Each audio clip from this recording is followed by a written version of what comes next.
श्री कृष्ण चैतन्य प्रभु नित्यानंद, श्री अद्वैत गदाधर श्रीवासादि श्री गौर भक्त वृंद।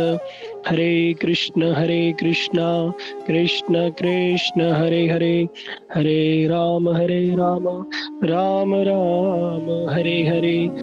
हरे कृष्णा। जगत में अभी लोग क्या कहते हैं कि अरे हमारा तो जन्म कलयुग में हुआ, काश हम सतयुग में होते, काश हम त्रेता में होते, काश हम द्वापर में होते हैं, इसी कलयुग में आना जरूरी था, है ना। तो लेकिन देखो हर चीज का जो सृष्टि है ना, तो भगवान बिल्कुल सोच समझ के करते हैं। ठीक है। अब भगवान हर युग के विषय में कुछ ना कुछ गुण है और हर किसी युग में कुछ ना कुछ दोष है। ठीक है। लेकिन जो भक्तजन होते हैं ना, वो क्या देखते हैं, वो गुण देखते हैं। एक होती है मक्खी, एक होती है मधुमक्खी। मधुमक्खी क्या करेगी, वो हमेशा कहाँ जाएगी, पुष्प के ऊपर जाएगी, फूलों के जो परागकण होते हैं उनके ऊपर जाएगी और उनसे क्या निर्मित करेगी, शहद, है ना। वो क्या करेगी, मिठास ही ग्रहण करेगी, वो होती है मधुमक्खी। और एक होती है मक्खी, वो कहाँ बैठेगी, वो हमेशा गंदगी में ही बैठेगी। जहाँ गंदगी दिखेगी वो गंदगी में बैठेगी और फैलाएगी क्या, वो अपने पैरों के माध्यम से भी गंदगी फैलाती है। जहाँ जाएगी वो गंदगी फैलाएगी, है ना। तो इसलिए हमें क्या बनना है, मधुमक्खी, मक्खी नहीं बनना, मधुमक्खी बनो। तो बताया गया कि कलयुग है, इसके अंदर गुण भी है दोष भी है, लेकिन हमें क्या करना है, हमें मधुमक्खी बन के उन गुणों को ग्रहण करना है, दोषों को छोड़ दो, है ना। दोस्त हमें दोष दर्शन नहीं करने, हमें मधुमक्खी बन के उस कलयुग के अंदर जो गुण है उनको ग्रहण करना है।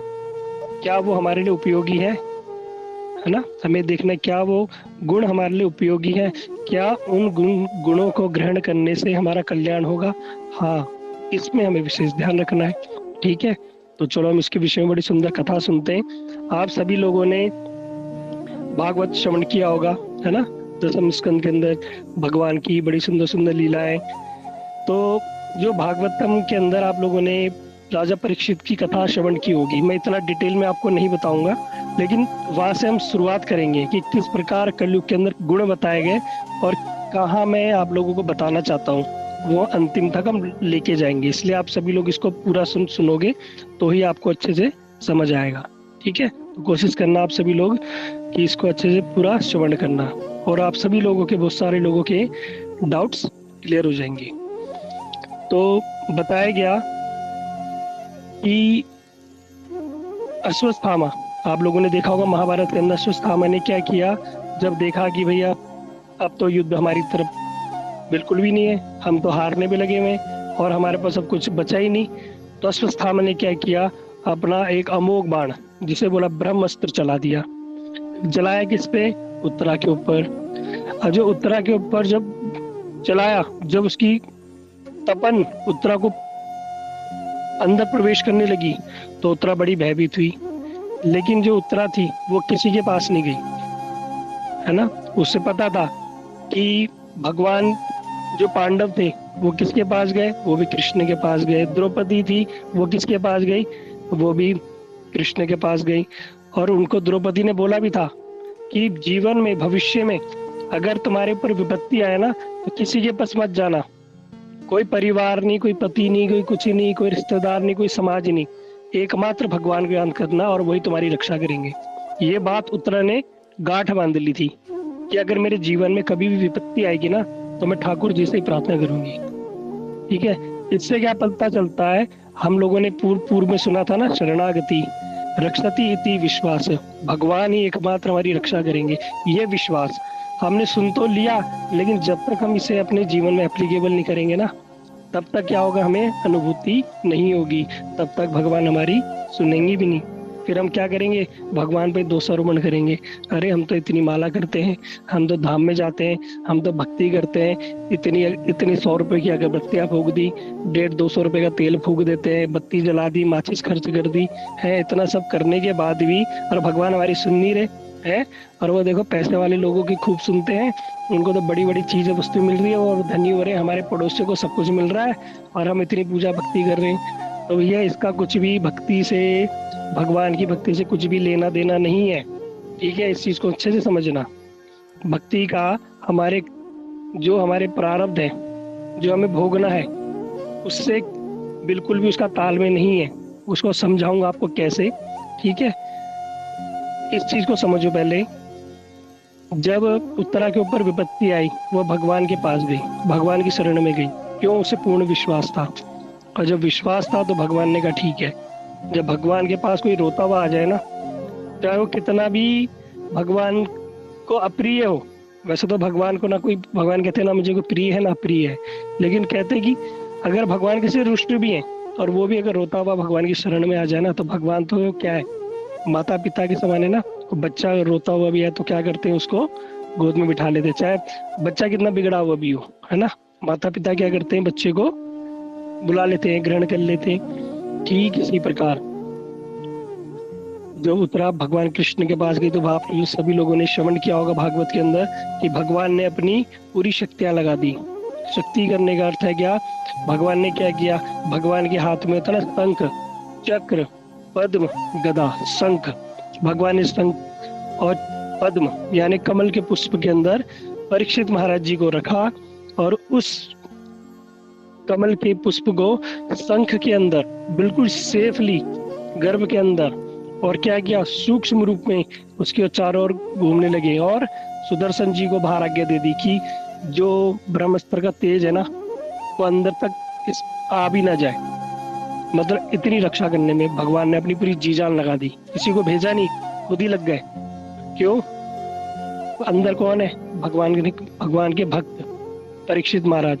देखो कितने सौभाग्यशाली जीवों को जन्म जन्म लग जाते हैं भगवान के दर्शन करने में। उन्होंने बचपन पैदा होने से पहले ही भगवान के साक्षात गर्भ में दर्शन कर लिए। सोचो कितने बड़े धर्मात्मा, कितने प्रिय भगवान के भक्त होंगे कि गर्भ के अंदर ही, अभी बाहर भी नहीं निकले, अभी भजन भी नहीं किया, है ना। लेकिन क्या, कैसे, इसको हम आगे श्रवण करेंगे। लेकिन तब पर भी उन्होंने देखो गर्भ में ही भगवान के दर्शन कर लिए, भक्त वत्सलता के कारण, है ना। जब वो राजा बड़े हुए तो उनका नाम पड़ा राजा परीक्षित। बड़े धर्मात्मा राजा थे, सब कुछ अच्छा चल रहा था।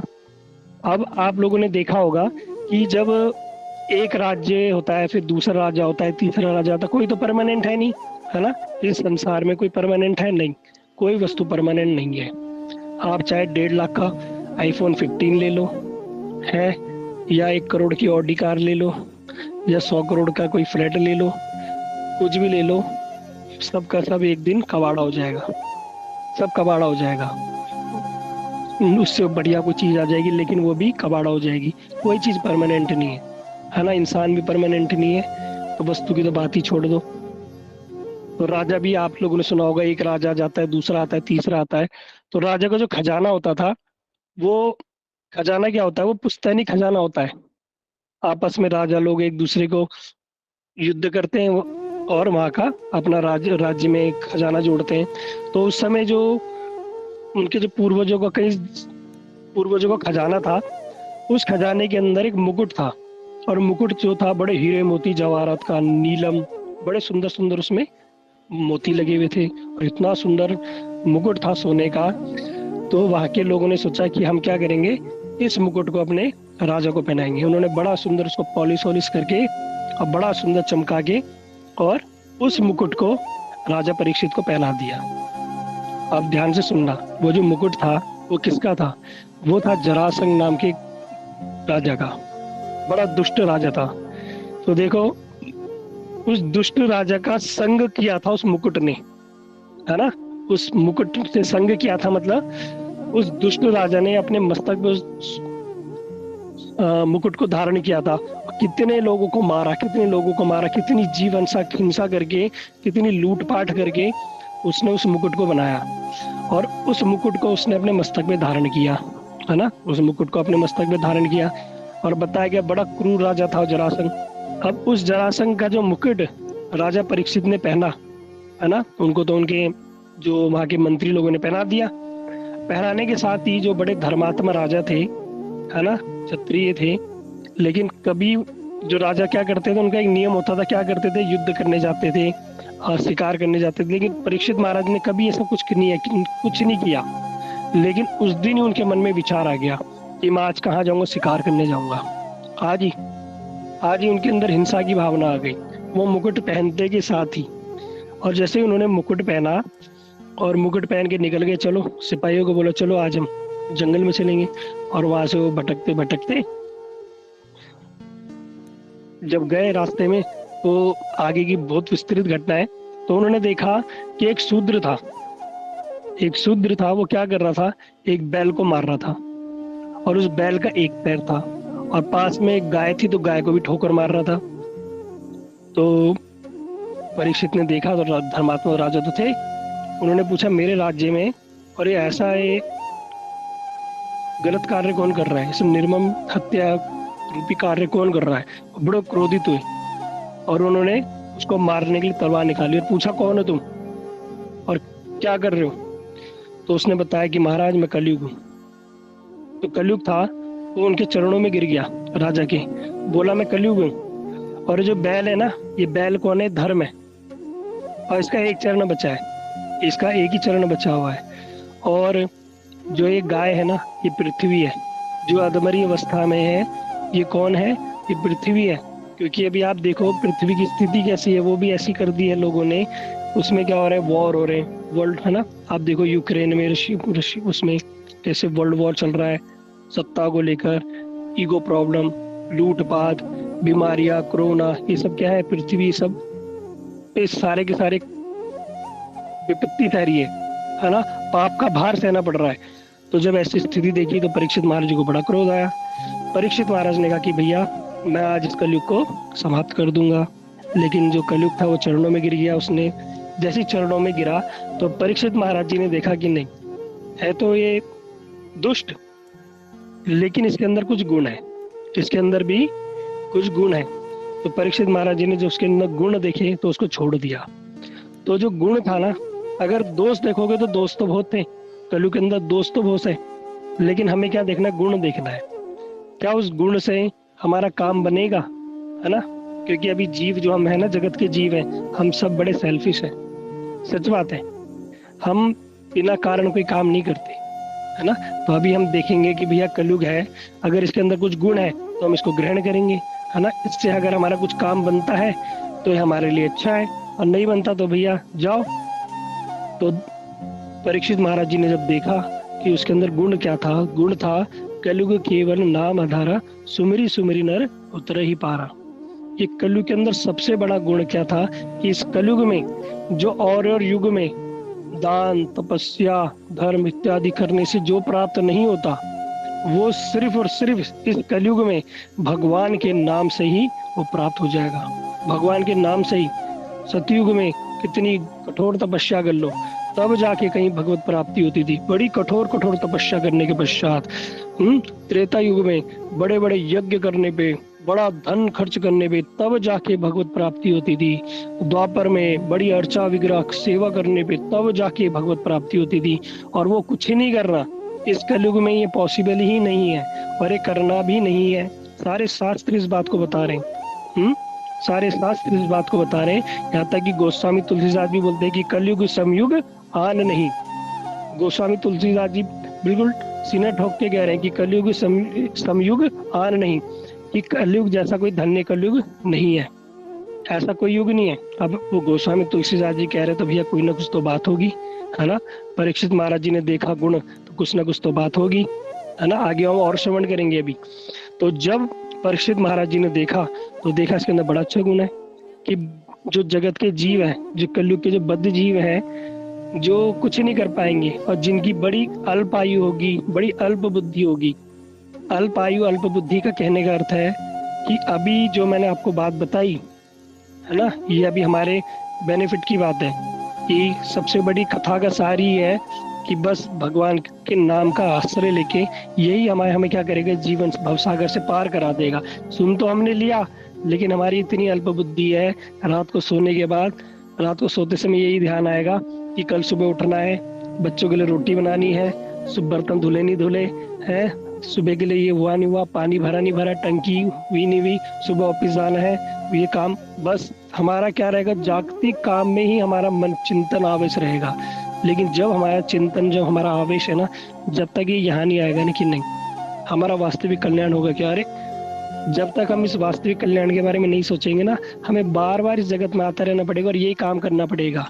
और जरूरी नहीं है कि मनुष्य नहीं मिले। बार बार मैं एक बात बताता हूँ कि जरूरी नहीं है कि मनुष्य ने दोबारा मिले, है ना। जरूर नहीं है, कोई गारंटी नहीं है। अभी मिल गई भाग्य से, और वो भी इस कलयुग में। ये बहुत बड़ी बात है। क्यों बात है, अभी इसको हम श्रवण करेंगे। तो जब परीक्षित महाराज जी ने जब देखा कि कलयुग में नाम रूप का सहारा लेके जो व्यक्ति है भवसागर से पार जा सकता है, तो परीक्षित महाराज जी ने उसे छोड़ दिया। और उसने बोला परीक्षित महाराज जी ने कि ठीक है, मैं तुझे 4 जगह स्थान देता हूँ कि दूतम पानम स्त्रियम सूना यत्र धर्म चतुर्विधा। दूतम यानी जहाँ जुआ खेला जाएगा, पानम जहाँ नशा किया जाएगा, स्त्रियम जो स्त्रियां हैं। कौन स्त्रियां? जो अवैध पुरुष से संबंध रखने वाली स्त्रियां, सूना, और जो ये मांस, हिंसा, जहाँ हिंसा होती है, जो उतने स्लॉटर हाउस जहाँ पे मांस काटा जाता है, जानवरों को काटा जाता है। इस प्रकार कि 4 जगह बताया कि मैं तुम्हें 4 जगह स्थान दे रहा हूँ। तो कलयुग ने कहा कि यहाँ तो मैंने ऑलरेडी प्लॉट ले लिया है भैया, 4 जगह तो मैंने प्लॉट खरीद लिए। आप मुझे नई चीज बताओ, ये तो मेरे को पता है, इन 4 जगह तो मेरे स्थान है। आप मुझे, ये तो आपने मुझे दी, मेरी मनमर्जी से भी मुझे स्थान दे दो। तो परीक्षित थे, राजा दयालु थे, उन्होंने कहा हाँ ठीक है, बताओ तुम्हें कहाँ स्थान चाहिए। उन्होंने बोला मुझे स्वर्ण में स्थान दे दो। अब स्वर्ण का स्थान कहने का अर्थ ये है, सोना, उस समय तो धन होता नहीं था, रुपए होते नहीं थे, 10 का नोट, 20 का नोट है। उस समय तो क्या होता था, सोना ही धन होता था, है ना। धन का अर्थ ही तो सोना था। स्वर्ण, रत्न, माणिक, मोती, पुखराज, ये सभी क्या होते थे, ये धन के स्वरूप में होते थे। तो स्वर्ण के रूप में उन्होंने मांगा कि स्वर्ण में मुझे स्थान दे दो। तो स्वर्ण कहने का अर्थ है कि वहां पे जो स्वर्ण उस समय कमाया जाता था, वो कैसे कमाया जाता था, एक राजा दूसरे राज्य में वहाँ लूटपाट करते थे, वहाँ के लोगों को शासन करते थे, युद्ध होता था, एक दूसरे की राज्य को अपने राज्य में मिलाने के लिए, विस्तार करने के लिए युद्ध होते थे, है ना। कई वध किए जाते थे, आप लोगों ने देखा होगा अशोका, है ना, 10 अशोका के बारे में कितना युद्ध हुआ, ब्रुक, इतने गले कट जाते थे, पूरी भूमि लाल लाल हो जाती थी, है ना, कितना लहूलुहान हो जाता था स्थान।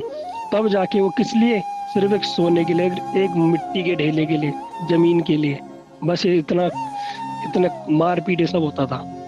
तो उसमें कलयुग ने अपना स्थान मांग लिया, और जैसे स्थान मांगा तो स्थान जो उन्होंने मुकुट पहना था, वो उनके मुकुट पे भी कलयुग विराजमान हो गया। अब इसके आगे बड़ी सुंदर आगे कथा है, लेकिन वो भागवत की कथा है, तो मैं अभी वहां पे जाऊंगा नहीं। किस प्रकार उन्होंने एक राजा के ऊपर सर्प डाला, वो ऋषि के ऊपर सर्प डाला, ऋषि के बेटे ने सर्प उन्हें श्राप दे दिया कि तक्षक ना तुम्हें दंशन करेगा, है ना। भागवत का प्रसंग है।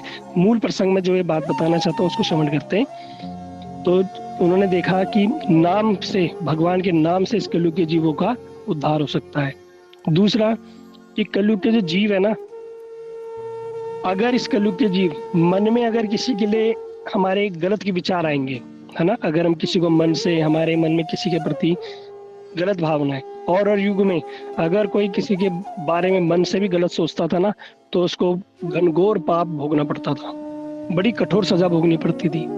लेकिन इस कलयुग में अगर हम मन से किसी के बारे में गलत सोच भी रहे हैं तो उसका दोष नहीं है। लेकिन कहते हैं नहीं, ठहर जाओ, अगर हम मन से सोच रहे ना, कब वो मन से क्रिया में आ जाए। क्रिया में मतलब अगर हमने सोचा ये अगर मेरे सामने आ जाए ना, तो थप्पड़ मारूंगा, रोज सोचते सोचते मन से तो हम सोच रहे हैं, लेकिन एक दिन क्या होगा, वो क्रिया भी हो गई, हाथ उठाई दिया, मार दिया।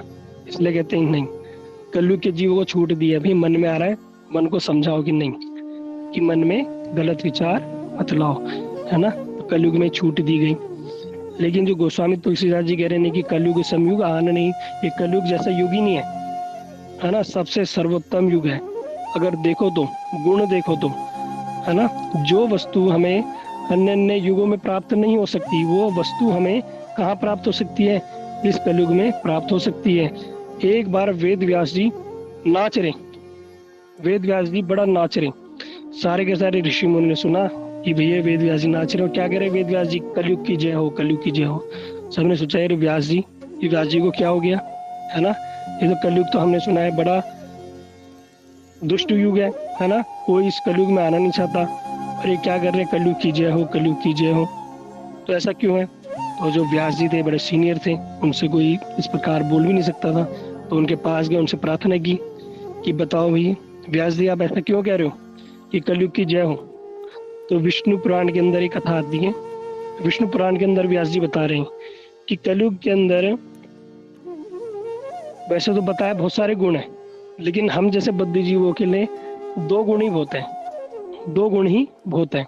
वो इस कलयुग के लिए, जिस कलयुग में अभी हम आए हैं ना, इस कलयुग को बोला है धन्य कलयुग। ठीक है, इसको समझना बात को। ये जो कलयुग है, ये धन्य कलयुग है। ये ब्रह्मा जी के 1000 चतुर्युग में, चतुर्युग मतलब सतयुग, त्रेता, द्वापर, कलयुग जब एक बिक गया तो एक हो गया। ये एक चतुर्युग हो गया। जब 1000 चतुर्युग बाद एक बार, सिर्फ एक बार श्रीमन महाप्रभु जी आते हैं। मतलब अब आगे न आने वाले 1000 चतुर्युग तक कोई कृष्ण चैतन्य महाप्रभु जी आने वाले नहीं है। लेकिन इसी कलयुग में, जिसे बताया गया धन्य कलयुग में ही गौरांग महाप्रभु, चैतन्य महाप्रभु इस कलयुग में आए, है ना। तो सबसे बड़ी बात है कि इस कलयुग में, और इस कलयुग के अंत में जो बताया गया, जो कल की अवतार है, कल की अवतार हर कलयुग के अंत में होता है ना, लगभग। लेकिन इस कलयुग में कल की अवतार नहीं होगा, है ना। इस कलयुग में कल की अवतार नहीं होगा, क्योंकि इस कलयुग में कृष्ण और महाप्रभु जी दोनों ही आए हैं। तो इसलिए इस कलयुग में कल की अवतार नहीं होगा। तो व्यास जी कह रहे पहला गुण तो ये है कि महाप्रभु जी आ गए। अब महाप्रभु जी ने क्या किया, सब बद्ध जीवों पर कृपा करने के लिए इतनी सुंदर गुरु परंपरा हमें प्रदान कर दी। और दूसरा, जो अन्य अन्य युग में बड़ी बड़ी तपस्या करके, दान करके, तप करके, यज्ञ करके जो नहीं मिल सकता ना, बड़े बड़े तपस्या करके और युग में, वो इस कलयुग में, सिर्फ इस कलयुग में साधारण रूप में भगवान के नाम करने से मिल जाएगा, नाम करने से मिल जाएगा। इसलिए वो कहने कलयुग की जय हो, कलयुग की जय हो, है ना। तो ये सब कौन कह रहे हैं? व्यास जी कह रहे हैं, स्वयं परीक्षित महाराज जी जिन्होंने भगवान के दर्शन कर लिए गर्भ में, वो कह रहे हैं। गोस्वामी तुलसीदास जी कह रहे हैं। अभी तो मैंने सिर्फ 3 उदाहरण बताए, ठीक है, अभी तो अनेकों उदाहरण है। तो इस सभी सारे के सारे एक ही मूल बात पे पहुंच गए कि कलयुग क्या है, वो बड़ा, ये जो कलयुग है बड़ा धन्य कलयुग है। स्वयं ब्रह्मा जी और भोलेनाथ जी ये स्वयं इस बात में डिस्कशन करते हैं कि जो कलयुग के जो जीव है ना, ये बड़े भाग्यशाली है, ये बड़े भाग्यशाली हैं। क्यों? ये अभी आएंगे और ज्यादा कितने समय तक रहेंगे? इनकी आयु रहेगी 100 वर्ष, ज्यादा 100 वर्ष इनकी आयु रहेगी। इन 100 वर्ष में ये भगवान की भक्ति भजन करके और भगवत धाम चले जाएंगे और हम ऐसे रह जाएंगे। स्वयं ब्रह्मा शिव के लिए भी ये बड़ी दुर्लभ वस्तु है। बड़े बड़े देवी देवता भी तरसते हैं इस कलयुग में आने के लिए। उस धन्य कलयुग के अंदर हम आए, इस धन्य कलयुग के अंदर हम आए। जब परीक्षित महाराज ने कलयुग को वचन दे दिया कि तुम्हें मैं सोने में स्थान देता हूँ, लेकिन परीक्षित महाराज जी ने एक वचन लिया कि अभी 5000 साल तक मत आना, कि 5000 साल तक मत आना। तो लगभग अभी 5000 साल ही बीते हैं। सोचो, अभी तो कलयुग आया ही नहीं और अभी ये स्थिति है, तो आगे क्या स्थिति होगी, है ना। अभी तो ये शुरुआत ही है। अभी तो ये हमें लग रहा है कलयुग हो गया, लेकिन अभी तो कलयुग ठीक से प्रारंभ हुआ ही नहीं। जब कलयुग अपनी उच्च अवस्था में होगा तो क्या स्थिति होगी, भागवत में इसका वर्णन है, बहुत कुछ वर्णन है, उसको मैं बताऊंगा नहीं, अभी बाद में कभी हम श्रवण करेंगे। तो उस कलयुग में बताया गया कि बड़ी स्थिति दयनीय हो जाएगी। लेकिन अभी जो लोग हैं, जो जीव है ना, जो अभी हम इस धारा में आ गए, चैतन्य महाप्रभु की धारा में आ गए, और जो लोग हम अभी भगवान कृष्ण के बारे में जानते हैं, या उनका नाम जप कर रहे हैं, या भागवत श्रवण इत्यादि कर रहे हैं, है ना। तो बताया गया चैतन्य चरितामृत के अंदर कि 5 चीजें, जो 5 चीजें कर लेगा, है ना, ये 5 चीजों को जो कर लेगा, उसको इस कलयुग कोई भी चीज वस्तु प्रभावित नहीं कर सकती, और अवश्य ही भगवान की कृपा प्राप्त करेगा। ये 5 चीज क्या है? चैतन्य चरितामृत बताया, पहली चीज है शुद्ध भक्तों का संग, है ना, एसोसिएशन ऑफ डिवोटी। ये शुद्ध भक्तों का संग, जब हम शुद्ध भक्तों का संग करेंगे, भक्तों के संग करने से ही हमारे अंदर भक्ति आएगी, है ना। और अभक्तों का संग करने से हमारे अंदर जो भक्ति है ना, वो भी दूर भाग जाएगी। बड़ा प्रभाव पड़ता है भक्त और भक्त का थोड़ा सा संग करने से बड़ा प्रभाव पड़ता है। अभी ये सुना ना हमने, वो अभक्त का, एक दुष्ट राजा का मुकुट पहनने से ही बुद्धि फिर गई। तो सोचो, आप भक्त के साथ रहोगे, उसके साथ उठना बैठना खाना करोगे, उसकी बातें सुनोगे तो क्या स्थिति हो जाएगी।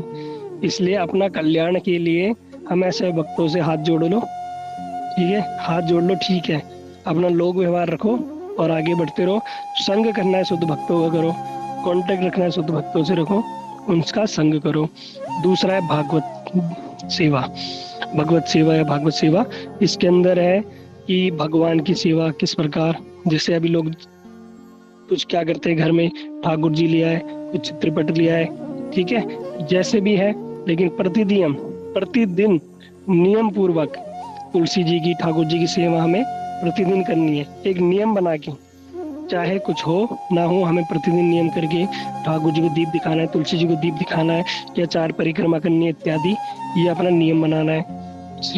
और तीसरा है श्रीमद् भागवतम का पाठ, प्रतिदिन कोशिश करनी चाहिए, ठीक है। आजकल अभी तो इतनी सुविधा हो गई है हम सब लोगों के लिए, हमारे गुरुवर्गों की कृपा से।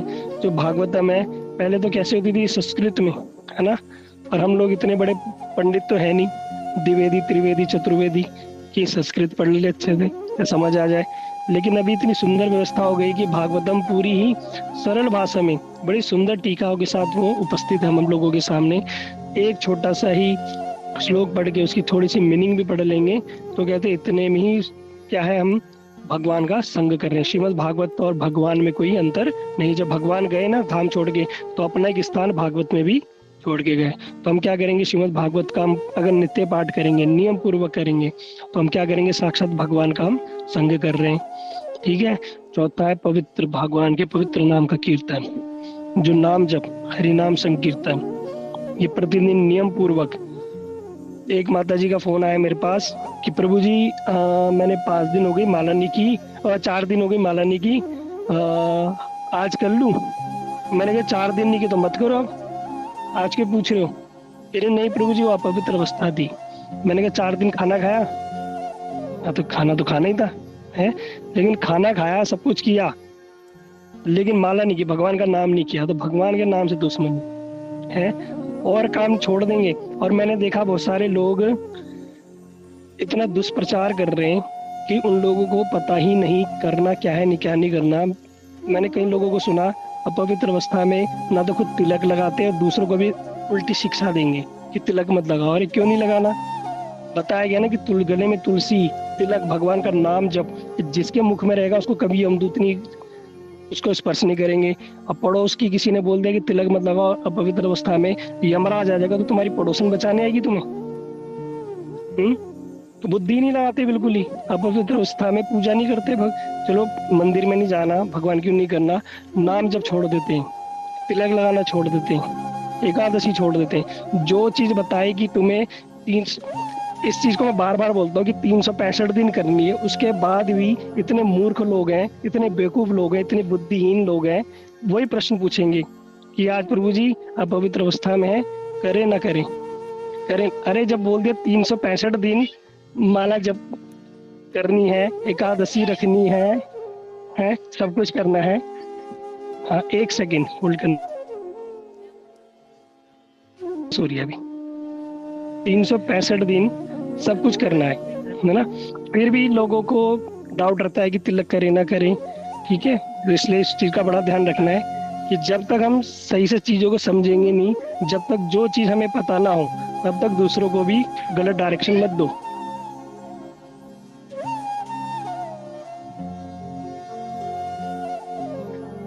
ठीक है, तो हमें दूसरों को भी गलत डायरेक्शन नहीं देनी जब तक हम उस चीज को हम अच्छे से नहीं जान लेंगे। तो इसमें बहुत सारी चीज बताई गई है ना। तो इन 5 चीजों को बड़ा ध्यान रखना है कि शुद्ध भक्तों का संग करना है, भगवान की प्रतिदिन सेवा करनी है, श्रीमद् भागवत का पाठ करना है, भगवान के नाम का कीर्तन करना है, और 5वां है धामवास। ठीक है, जितना हो सके, ठीक है, जरूरी नहीं है कि अपना घर गृहस्थी छोड़ के रोज धामवास करो, जब अवसर मिले, ठीक है, जाओ धाम में जाओ, धामवास करो, ठीक है, महीने 2 महीने में। और कार्तिक महीना हो गया, या जगन्नाथ रथ यात्रा के समय जगन्नाथपुरी चले गए, नवदीप धाम चले गए, ठीक है।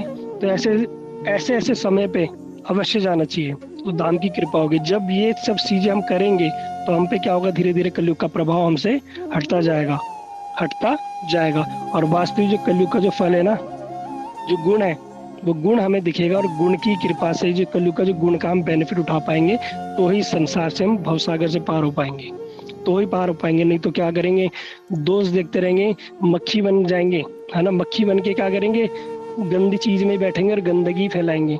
इसलिए क्या करना पड़ेगा, मधुमक्खी बनो, पुष्प पे बैठो, और क्या करो, सुगंधी फैलाओ, मिठास ही फैलाओ। ठीक है, इस चीज का ध्यान रखना है।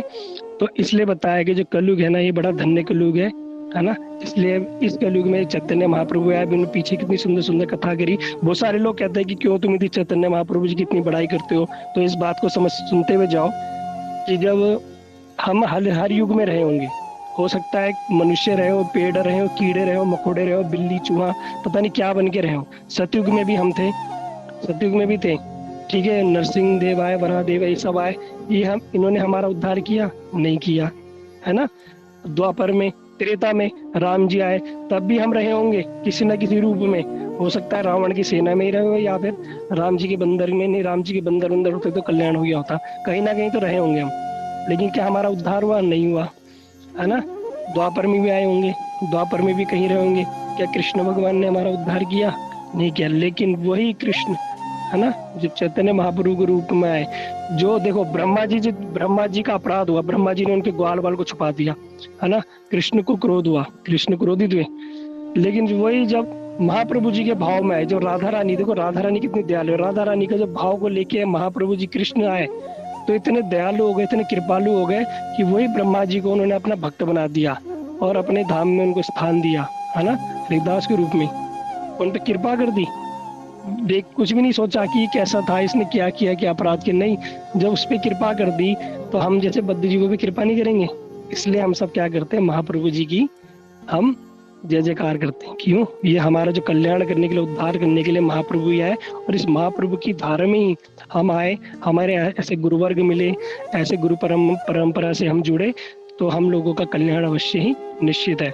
लेकिन वो बड़ा दुर्भाग्यशाली होगा जो इतना बेनिफिट मिलने के बाद भी, है ना, इतना बेनिफिट मिलने के बाद भी कैसे, जैसे एक भिखारी था, भीख मांग रहा था, एक राजा को दया आ गई, है ना। राजा ने पूछा क्या करते हो, कहता मैं लकड़हारा रहा हूँ। तो राजा ने कहा कि तुझे आज केवल लकड़ी बेचने की जरूरत नहीं है, जा मेरा बाग, ये तो मेरा पूरा बाग तेरा, 1000 एकड़ में फैला हुआ बाग, उसको दे दिया, जा ये पूरा बाग तेरा।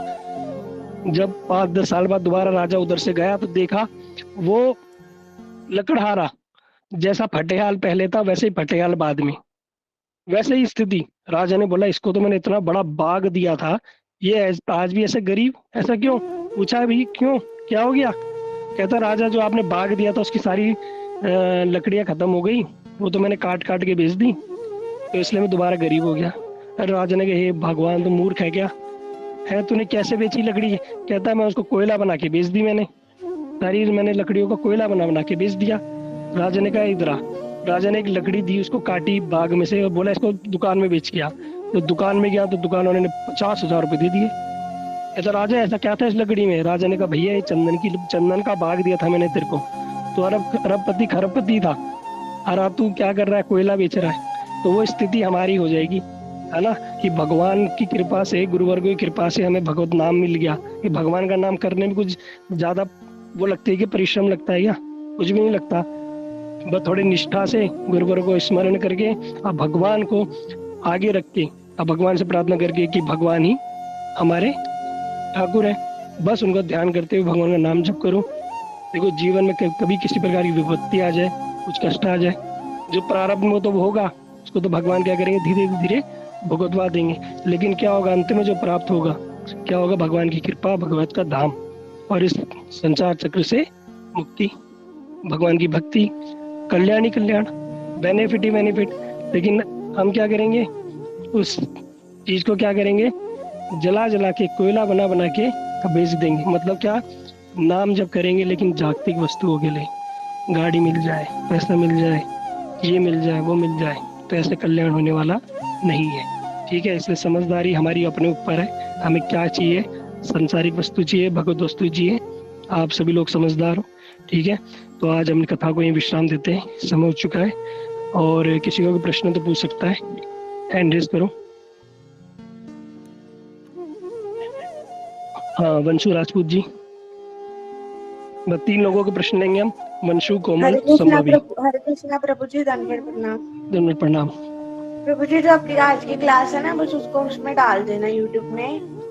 ठीक है, हम डाल देंगे। ठीक है प्रभु जी, हरे कृष्णा। हरे हरे कृष्णा। कोमल नेक्स्ट। हरे कृष्णा प्रभु जी। प्रभु जी, अभी ये कलयुग में अगर कल की अवतार नहीं होगा तो फिर ये कलयुग का अंत कैसे होगा?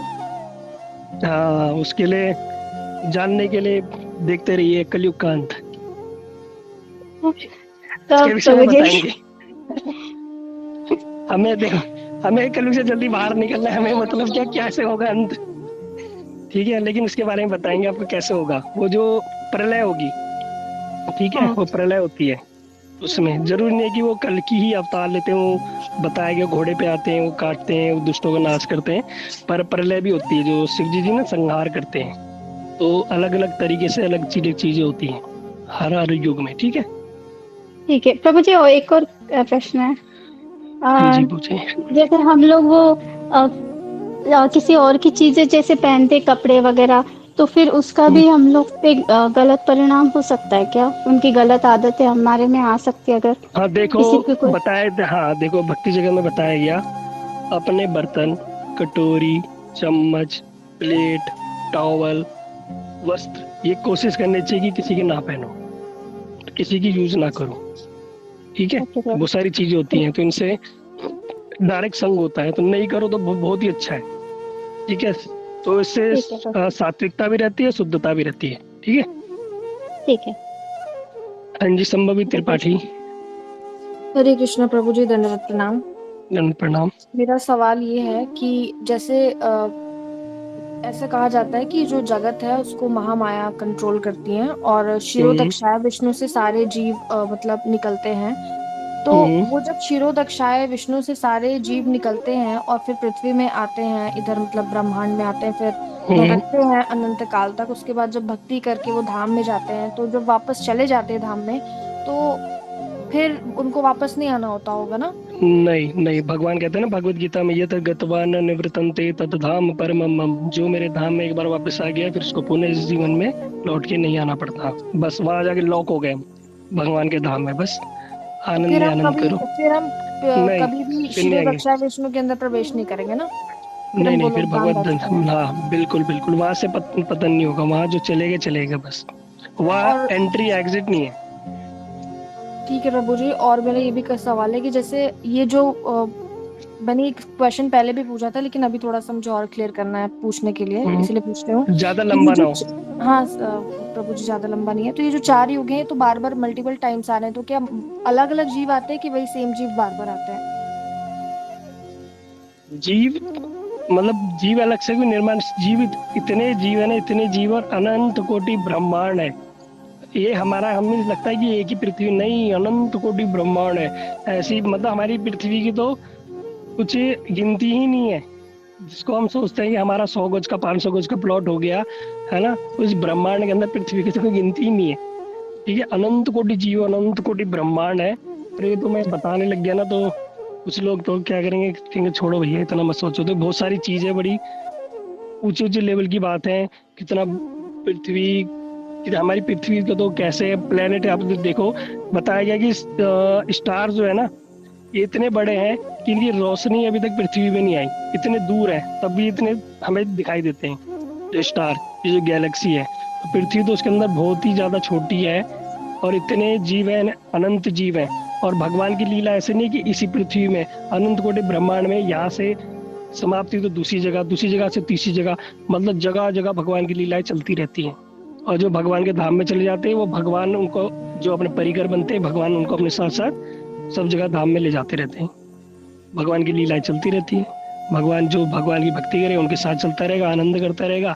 जो जीव खाने पीने में मौज मस्ती में लगे रहेंगे, वो भटकते रहते हैं उसमें से ही इधर उधर, अनेक अनेक अनेक ब्रह्मांड में, कभी उच्च लोक में, कभी नीचे लोक में, कभी सुतल पाताल वितल रसातल, कहाँ कहाँ बस भटकते रहते हैं, ठीक है। तो इतना अगर डीपली हमें सोचने की जरूरत नहीं है, अब इतना ये सोचो कि बस अच्छे से हमारा भगवत नाम हो जाए, गुरुवर्ग की कृपा हो जाए, साधु संतों की सेवा हो जाए, नियम पूर्वक से अपना तुलसी सेवा भागवत पाठ हो जाए, बस। हाँ ठीक प्रभु है। जी, दूसरा क्वेश्चन ये है कि जैसे कलयुग को तीसरा पांचवा हो गया। स्थान मतलब सोने में स्थान दिया था, तो कलयुग में मतलब कैसे टाइप का सोना, मतलब हाँ अ, देखो, कलयुग में सोने का अर्थ है कि किसी का चोरी की किया हुआ धन, है ना, जी किसी का मारा हुआ धन, किसी से छल से किया हुआ धन, किसी का हड़पा हुआ धन, ठीक है, और बिना मेहनत के लिया हुआ धन, ये सब चीजें, और अच्छा या गलत तरीके से कमाया, बहुत सारी चीज कुछ भी है, उस सब के अंदर ही कली का निवास होता है। ठीक है प्रभु इसलिए, जी। और इसलिए कहा जाता है कि देखो, जो जो हम जॉब अभी जो भी हम सब कर रहे हैं ना,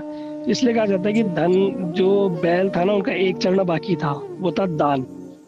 कि इस कलयुग में जो और चीजों से हमें प्राप्त नहीं होगा, वो धर्म हमारा सिर्फ क्या दान से धर्म है। क्योंकि अभी लोगों की आसक्ति धन में है। कलयुग की जो आसक्ति है लोगों की सबसे ज्यादा धन में है। तो धन में ज्यादा आसक्ति होने से जब वो आसक्ति हमारी धन के रूप में भगवत सेवा में लगेगी, तो मतलब हमारी इनडायरेक्ट रूप में भगवान की सेवा में लगेगी, तो हमारा जो मन है ना, वो इनडायरेक्ट भगवान की सेवा में लगेगा। ठीक है। लेकिन बद्ध जीव हम ऐसे हैं, फिल्म देखने के लिए 200-500 रुपये लगा देंगे, ठीक है, घूमने फिरने के लिए, पॉपकॉर्न खाने के 100-200 ले लेंगे, भगवान की सेवा के लिए कहीं बात आ जाए ना 100 रुपये देने की, वहां हमारी जेब से 100 रुपये नहीं निकलेंगे। ठीक है, हमारा बहुत दुर्भाग्य है। ठीक है, तो हमारी आसक्ति कहाँ जाएगी, मूवी के स्टारों में, हीरो हीरोइन में, है, पॉपकॉर्न की कंपनियों में, चिकन विकन, ऐसी उल्टी सीधी जगह ही हमारी आसक्ति रहेगी। क्यों?